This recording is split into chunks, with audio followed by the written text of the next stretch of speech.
गणेश जी विघ्न विनाशकम शीघ्र प्रसन्न होने वाले देवता हैं। अगर कोई सच्चे मन से गणेश जी की वंदना करता है तो गौरी नंदन तुरंत प्रसन्न होकर उसे आशीर्वाद प्रदान करते हैं। वैसे भी गणेश जी जिस स्थान पर निवास करते हैं उनकी दोनों पत्नियां रिद्धि तथा सिद्धि भी उनके साथ रहती हैं। उनके दोनों पुत्र शुभ एवं लाभ का आगमन भी गणेश जी के साथ ही होता है। कभी कभी तो भक्त भगवान की असमंजस में डाल देते हैं। पूजा पाठ में भक्ति का जो वरदान मांगते हैं वो निराला होता है। काफी समय पहले की बात है, एक गांव में एक अंधी बुढ़िया रहती थी। वह गणेश जी की परम भक्ति आंखों से भले ही दिखाई नहीं देता था, परंतु वह सुबह शाम गणेश जी की वंदना में मग्न रहती थी। नित्य गणेश जी की प्रतिमा के आगे बैठकर उनकी स्तुति करती, भजन करती एवं समाधि में लीन रहती। गणेश जी भी बुढ़िया की भक्ति से बड़े प्रसन्न हुए। उन्होंने सोचा, यह बुढ़िया नित्य हमारा स्मरण करती है परंतु बदले में कभी कुछ नहीं मांगती। भक्ति का फल तो उसे मिलना ही चाहिए। ऐसा सोचकर गणेश जी एक दिन बुढ़िया के सम्मुख प्रकट हुए तथा बोले, माई तुम हमारी सच्ची भक्त हो। जिस श्रद्धा भक्ति विश्वास से हमारा स्मरण करती हो हम उससे प्रसन्न हुए।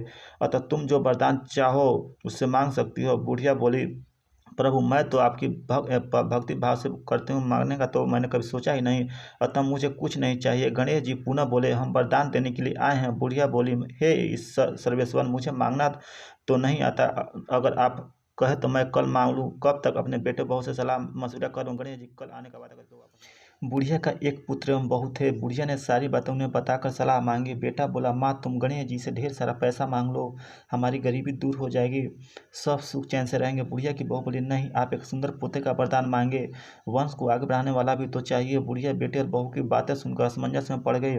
उसने सोचा, यह दोनों तो अपने अपने मतलब की बातें कर रहे हैं। बुढ़िया ने पड़ोसियों से सलाह लेने का मन बनाया। पड़ोसन भी नेक दिल थी। उसने बुढ़िया को समझाया कि तुम्हारी सारी जिंदगी दुखों में कटी है, अब जो थोड़ा जीवन बचा है वह सुख से व्यतीत हो जाए।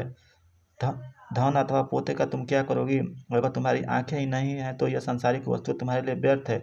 अतः तुम अपने लिए दोनों आंखें मांग लो। बुढ़िया घर लौट आई और सोच में पड़ गई कि क्या मांगू। उसने सोचा, कुछ ऐसा मांग लो जिससे मेरा बहू बेटे सबका भला हो। लेकिन ऐसा क्या हो सकता है। इसी उधेड़ बुन में सारा दिन व्यतीत हो गया। बुढ़िया कभी कुछ मांगने का मन बनाती तो कभी कुछ, परंतु कुछ भी निर्धारित न कर सकी। दूसरे दिन गणेश जी पुनः प्रकट हुए तथा बोले, आप जो भी मांगोगे वह हमारी कृपा से हो जाएगा, यह हमारा वचन है। गणेश जी के पावन वचन सुनकर बुढ़िया बोली, हे गणराज, यदि आप मुझे से परेशान है तो कृपया मुझे मन इच्छित वरदान दीजिए। मैं अपने पोते को सोने के गिलास में दूध पीते देखना चाहती हूँ। बुढ़िया की बातें सुनकर गणेश जी उसकी सादगी एवं सरलता पर मुस्कुरा दिए। बोले, तुमने तो मुझे ठग ही लिया। मैंने एक वरदान मांगने के लिए बोला था, परंतु तुमने तो एक वरदान में ही सब कुछ मांग लिया।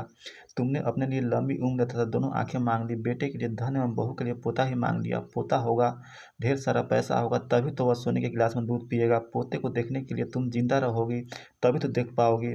अब देखने के लिए दो आंखें भी देनी पड़ेगी। फिर भी वह बोले, जो तुमने मांगा वो सब सत्य होगा। यूं कहकर गणेश जी अंतर्ध्यान हो गए। कुछ समय पाकर गणेश जी की कृपा से बुढ़िया के घर पोता हुआ, बेटे का कारोबार चल निकला। बुढ़िया की आंखें की रोशनी वापस लौट आई। बुढ़िया अपने परिवार सहित सुख पूर्वक रहने लगी।